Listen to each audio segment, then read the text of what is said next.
Howdy folks, and welcome back to World of Warships with Rear Admiral Jingles. Very recently, the World of Warships community team contacted the EU community contributors and said, do you guys want us to make available some of those older premium ships that you might have missed the first time around and not gotten a chance to take a look at? And I said, well, absolutely. There's one ship in particular that, along with HMS Warspites, I've always been waiting to see in World of Warships, and that was the German World War I light cruiser, the SMS Emden. For some reason I missed out on it the first time around, so I jumped at the chance to get my hands on this fantastic little ship. And the reason I've always been so fond of the Emden was because when I was a lad in the 1970s, I used to read a lot. That probably doesn't surprise anybody. And one Christmas, my mother bought me a book of war stories. It was full of stories of British commando raids during World War II, stories of the Boer War, stories of daring escapes from the prisoner of war camp at Colditz Castle. But one story in particular has stayed with me ever since I read that book, and that was the story of Captain Karl von Müller and his light cruiser, the SMS Emden, during World War I. And the reason it stuck with me and made such an impact was because as a boy growing up in Britain in the 1970s on a diet of British war comics and 1950s and 1960s war movies, the Germans were the bad guys. They're not supposed to have heroes. And yet the captain of the Emden was a hero in every sense of the word. During the opening weeks of the First World War, Karl von Müller and his crew of 360 officers and men waged an astonishing pirate campaign through the South Pacific and Indian Ocean. This short-lived expedition left more than 30 Allied ships ablaze, ground British trade in the Far East to a standstill, and terrorised the ports and sea lanes of more than a quarter of the Earth's surface. For 3 months, a massive multinational fleet scoured the seas in search of the Emden, a ship that just seemed to strike from out of nowhere and then disappear just as suddenly. And even more remarkable was von Müller's own personal brand of gallantry. While earning himself a reputation as a daring sea captain, his generosity and fair treatment of prisoners won him the respect and admiration of his enemies. He was already a seasoned naval officer when he was given command of the Emden in 1913. He was the 40-year-old son of a Prussian army colonel, and he'd spent much of his career up to that point patrolling the waters around Germany's various far-flung colonies. His new command, which was harboured in the Far East port city of Tsingtao, was commissioned in 1908 and was nicknamed the Swan of the East. When war between the great powers threatened in July 1914, von Müller wisely took the Emden out of port and onto the high seas, thereby escaping the joint Anglo-Japanese assault on the German colony. On the 4th of August, with the war less than a week old, he overhauled the Russian mail ship Ryazan, which was the first vessel that Germany captured in the First World War. The Emden then made for the Marianas in the South Pacific, where it caught up with German Imperial Navy's East Asia Squadron. After learning of Admiral Maximilian von Spee's plan to return the whole of the fleet to home waters via the Pacific and Cape Horn, von Müller pressed his superior to let the Emden remain in the region to prey on Allied shipping. The Admiral approved the plan, and the Emden set off with its own coal vessel in tow and plotted a course for the Indian Ocean. Completely alone in hostile waters, von Müller disguised his ship as the roughly equal-sized British cruiser HMS Yarmouth by having his crew rig a dummy fourth smokestack. His preferred tactic was to approach targets with no colours flying, hoping his quarry was mistaken for a British ship. When he got in close, he'd fire a warning shot, hoist the German ensign and signal his prey, stop at once and do not use your wireless. By early September, the Emden was cruising the Indian Ocean, plundering British trade ships, 15 in just a few days. By the middle of the month, panic had gripped the merchant fleet, and all voyages between India and Singapore were halted. With few ships venturing from harbour, von Müller widened his campaign to include shore targets. On the night of September the 22nd, he steamed into the port of Madras in India and turned the Emden's 10 4-inch guns on the port's fuel depot. Within 30 minutes, the German ship had unleashed a 125-round barrage that set the massive oil tanks ablaze. The explosions even damaged the vessel in the harbour. Emden slipped out of Madras before the shore batteries could even get a fix on her.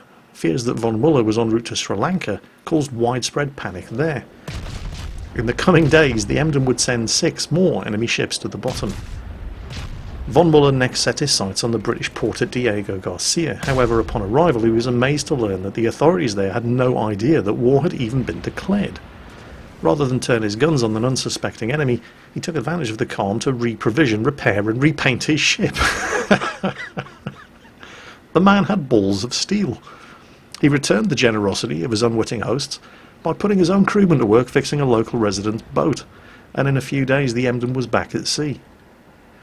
In the meantime, newspapers worldwide were heralding the audacious exploits of the Emden. Tales of von Muller's chivalry captured the world's imagination. His practice of ensuring the safety of the passengers and crew of enemy vessels became legendary.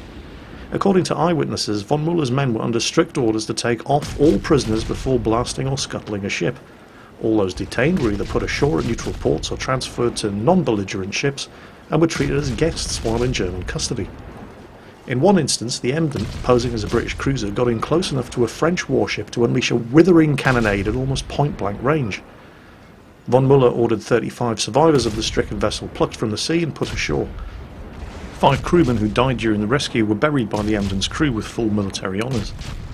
In another encounter, the captain of a captured British vessel was so taken by von Muller's hospitality that he actually offered to mail von Muller's personal correspondence onto him when he reached the shore. Despite this, the British Admiralty was less than enthralled by the captain of the Emden. By October, the Royal Navy had gathered a fleet of British cruisers, along with Australian, Russian, French and Japanese warships, 60 ships in total, to fan out across the South Seas in search of the elusive German raider. Following a successful attack on Penang, Malaya, in which the Emden loosed torpedoes at an anchored Russian cruiser and a French destroyer, von Muller ordered his ship to steam for the Cocos Islands in the eastern Indian Ocean. His objective? The strategically vital British telegraph station on the remote Direction Island. At daybreak on the 9th of November, von Muller anchored offshore and put a heavily armed landing party on the island with orders to bring down the radio mast. The local population refused to interfere with the sailors after they learned that it was the dashing von Muller who had ordered the mission. In return for this unexpected goodwill, the Germans promised to spare a popular tennis court situated near the radio tower. However, a quick-witted employee of the Eastern Telegraph Company, who was slightly unmoved, managed to get a distress signal off before the post was captured. Unfortunately for von Muller, the Australian cruiser HMAS Sydney happened to be just over the horizon, escorting a convoy 50 nautical miles away when the alarm was sounded. Emden intercepted the telegraph signals from the Sydney, but miscalculated the range, estimating that the Sydney was 250 nautical miles away when she was in fact only 50 nautical miles away. The Sydney arrived on the scene 3 hours later. Emden was armed with 10 105mm guns, 2 forward, 2 aft, and 3 amidships on each side. Sydney, as a light town-class cruiser of the Chatham subclass, was armed with 8 152mm guns. There was very little chance the Emden was ever going to win this fight. Von Muller ordered that the shore party should fend for itself and ordered the Emden into action against the larger and much more heavily armed Sydney. Within 90 minutes the German vessel had been hit more than 100 times and it seemed like the Swan of the East's luck had finally run out. Before noon, von Muller ordered the Emden onto a sandbar to avoid her sinking. Noting, however, that the German ship had yet to strike her colours, the captain of the Sydney continued to pour fire into the hapless ship. More than 130 of Emden's 360 crew were killed in the battle.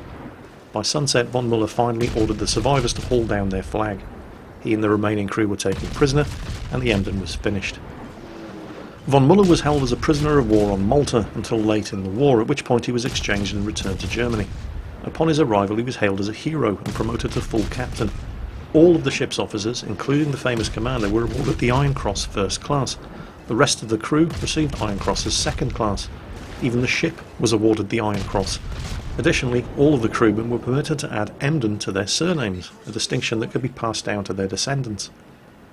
Most of Emden's captured crewmen were transferred to a British-run prisoner-of-war compound in Singapore until a mutiny by 800 guards of the 5th Indian Light Infantry in 1915 gave them a chance to escape. Many did flee during the chaos, but some remained, gathered weapons, and protected a group of terrorised British civilian residents who sought shelter in the prison barracks. As for the abandoned shore party, they actually sailed for a month aboard a schooner that they'd captured in the harbour on Direction Island, before being picked up by a German merchant vessel. They were eventually put ashore in the Yemen, but rather than wait for the next ship, they chose to make an overland journey across the entire Arabian Peninsula in order to reach Constantinople, part of the Ottoman Empire, a German ally. From there they obtained ground transport back to Germany. Von Muller died in 1923 of complications from malaria, but the legacy of his exploits lived on. No fewer than 3 further ships would be commissioned by Germany with the name Emden, the latest of which, a frigate, was decommissioned in 2013, each of which was painted with a giant iron cross on its hull, in honour of von Muller's achievements. The battle between the SMS Emden and the HMAS Sydney was of particular significance for Australia because it was Australia's first naval battle in World War I, and it was a victory. Aside from the defeat of the Emden, the Sydney was also the first Royal Australian Navy vessel to launch an aircraft, and she was present at the surrender of the German High Seas Fleet on the 21st of November 1918, when she was assigned to escort another Emden, the Königsberg-class cruiser, named to honour Sydney's opponent at the Battle of Cocos. Sydney paid off at Sydney, Australia, on the 8th of May 1928, and arrived at Cockatoo Island in 1929, where she was broken up, but the ship's foremast was saved, and was erected at Bradley's Head by the floating crane Titan as a monument to the engagement against the Emden, but was rededicated in 1964 as a monument for all Australian ships lost and all sailors killed in the line of duty. So, it's got a lot to live up to. What's the Emden like in World of Warships? I'll be brutally honest here. When I first looked at the Emden in the game, I think shock, horror, outrage and disappointment probably sum up how I was feeling when I was comparing the stats of the Emden, which is a Tier 2 premium German light cruiser, against the non-premium Tier 2 Japanese light cruiser, the Chikuma. The Chikuma is superior in almost every way imaginable. Both ships have the same lousy survivability rating, they are light cruisers after all, but the Chikuma's firepower is rated as almost 4 times better than the Emden, which is bad news because these are Tier 2 cruisers. Neither of them have torpedoes as a backup. The Emden does at least score points over the Chikuma when it comes to anti-aircraft firepower, although it's absolutely nothing to be proud of. The Emden has an AA rating of 2, the Chikuma has an AA rating of 1. The Japanese ship also has a better manoeuvrability rating. The Emden, however, is ahead on concealment, but again, it's only a difference of 1 point, 77 versus 76, so no real difference there. I was starting to get very worried about how the Emden was going to perform in battle. But I really needn't have worried too much, because while the Chikuma is a fantastic little Tier 2 cruiser, and I think it's absolutely great, and on paper it is clearly superior to the Emden, and the Emden's non-premium sister ship, the Tier 2 German cruiser, the Dresden. I love the Dresden. I think it's a fantastic little ship. It has basically exactly the same guns as the Emden, it's just got 2 more of them, which gives it a slightly better artillery rating. And it kind of plays like a little unarmoured Tier 2 version of the American Tier 3 cruiser, the St. Louis. It's just bristling with guns, and I have a lot of fun in the Dresden. And the Emden is very, very similar. So I thought, you know what, screw it. Let's just take a chance and see how it plays. Because while I don't want to say stats are unimportant, obviously they are, but they're not everything. Sometimes a ship is greater than the sum of its parts. You get the same thing in World of Tanks. The American M4 Sherman, for example, Tier 5 American medium tank, is deeply average across the board in all of its stats. It has average mobility for a medium tank, it has average armour for a Tier 5 medium, an average gun, everything about it is average. But it's a good little tank. All of those different stats and numbers actually work very, very well. Hopefully, the same will be true of the Emden, because sometimes, while stats are important, what's more important is the way you play it. So, this is my very first game in the Emden. I'm intending to play it the way I played the Dresden. Just keep this thing moving, keep its speed up, keep turning, and keep the guns firing. In exactly the same way that you also play the St. Louis at Tier 3, and this is a Tier 3 match, and I'm in a Tier 2 cruiser, so I'm a relatively small, very, very lightly armoured, and not too well armed fish in a relatively big pond. So I definitely don't want to make myself a target here, and if I do find myself coming under fire, I need to take really big steps in the opposite direction.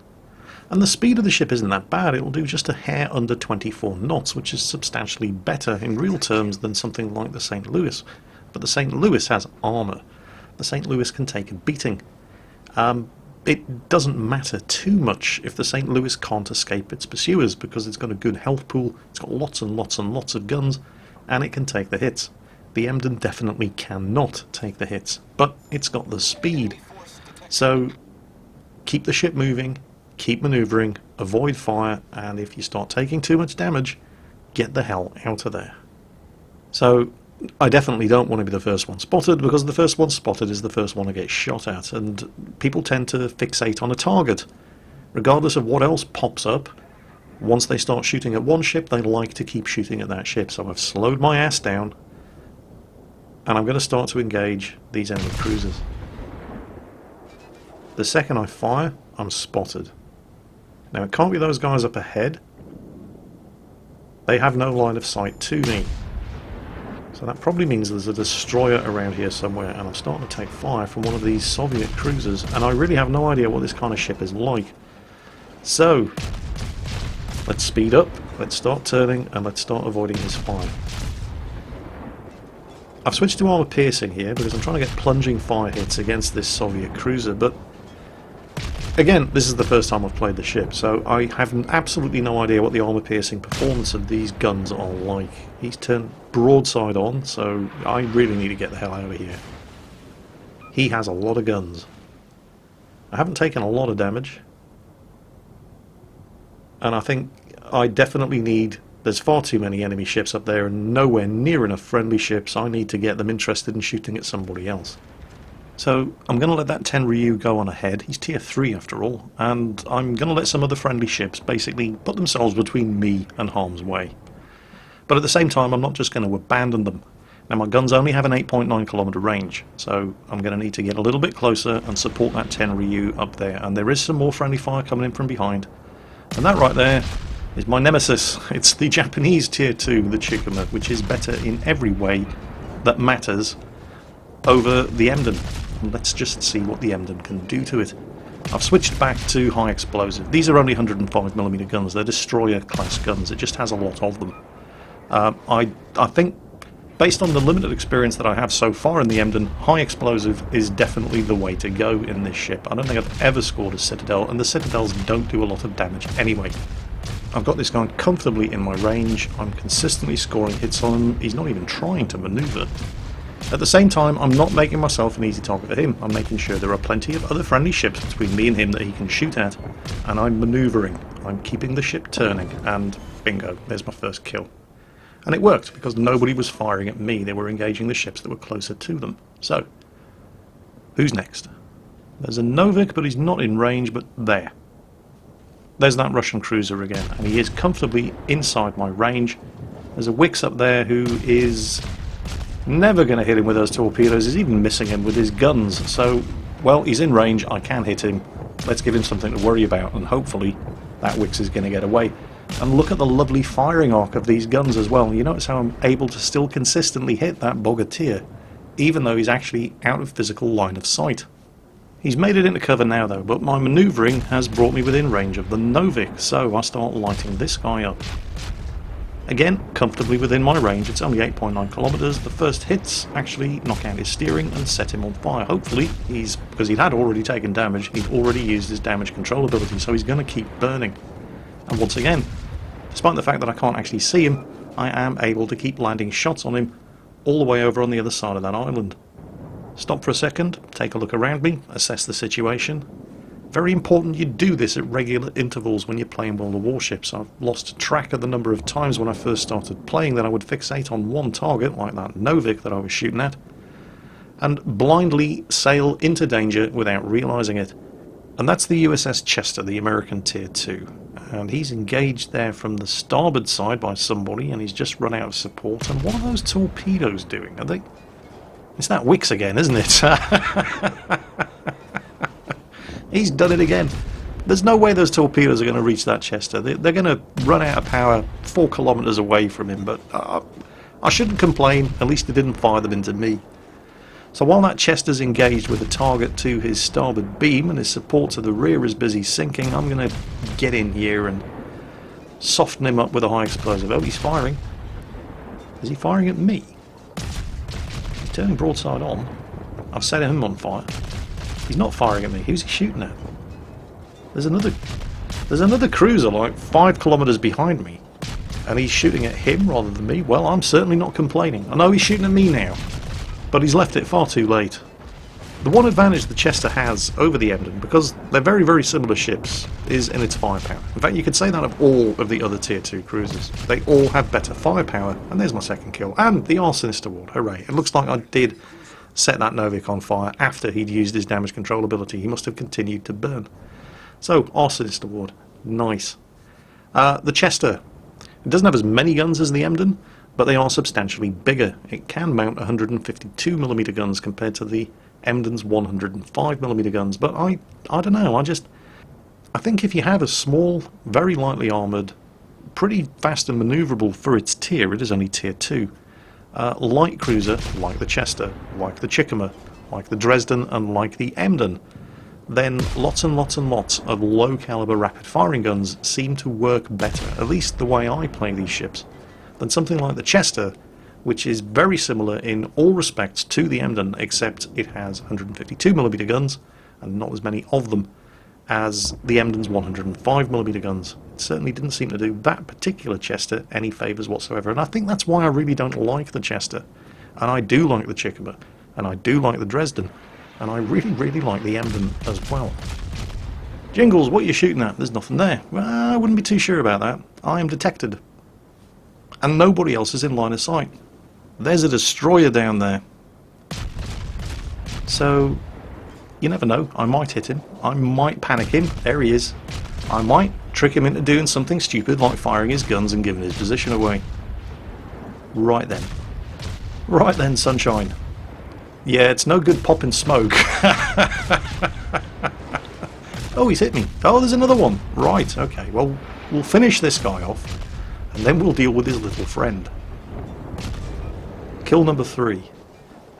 And, obviously, manoeuvring. The second destroyer is now taking advantage of the smoke screen that was dropped by the first destroyer. The smoke screen that the first destroyer couldn't fully take advantage of because he was firing his guns, he was on fire, and he was going too fast. It works both ways, though. That second destroyer can't see me either. Oh wait, no, they can see me now. And there's his torpedoes, and there he is. Judging by the amount of smoke coming out of his stacks, he has just popped his speed consumable, which, oh dear, oh dear, oh dear, his engines have been knocked out. That's a shame. See the flames coming from his smokestacks? He's done. And I'm not the only one shooting at him. And I do feel kind of cheated here. Oh, he's used his damage. Oh dear, oh dear, oh dear. His engine's just been knocked out again. Well, he's dead. There is no way he's surviving this. I'm not the only one shooting at him. And I feel kind of cheated here because I've incapacitated this guy twice. I'm the one who's flushed him out of cover. And can I get the kill? No. I wanted the kill. I really, really wanted, and I really, really tried. But no, damn it. Oh well, never mind. And you know, I can't help but think of how worried I was when I looked at the stats of this ship and saw the terrible artillery rating of its main battery guns, but you can see how good they actually are. I hit that destroyer moving at full speed with his engine boost consumable, and I hit him 27 times. I like this ship. It really suits the way I like to play these light cruisers, like the Dresden, like the Chickamer. It's just a great little ship. Oh, hello. It's that pesky Rushki again. He thinks he's going to get away. I don't think so. Not with me in a St. Louis shooting at him. No, I've knocked out a gun. And his engines have gone. And he's firing at me. But it doesn't matter. Because that's game over. So, let's see how we did. And it's not bad for a tier 2 cruiser in a tier 3 match. 114,000 credits, 3,000, nearly 3,700 experience, 3 kills, 121 gun hits. Unsurprisingly, St. Louis comes first in a tier 3 match, but I came second. That's not bad, and the St. Louis wasn't that far ahead of me. And that's not bad for a tier 2 cruiser, which unquestionably, on paper at least, has the worst stats of any of the existing tier 2 cruisers in World of Warships. I really, really like this ship, and I'm absolutely kicking myself for not getting it when it was first available. And of course, very grateful that Wargaming gave me the opportunity to have a go in it because, well, I've always wanted this ship. I don't know if you've noticed, by the way, the most immediate and obvious difference between the Emden and the Dresden when you look at them, because they're both the same class of ship, they're both Dresden class light cruisers, is that the Emden has 4 smokestacks, except it doesn't. The one at the front is a fake. It's the camouflage that Captain von Muller ordered the ship be disguised with to make it look like HMS Yarmouth. So, I like that. That's a nice little touch that they've put into the game. Anyway, that's it for today, folks. I hope you enjoyed today's World of Warships video, and as always, take care, have fun playing whatever you're playing, and I'll catch you next time.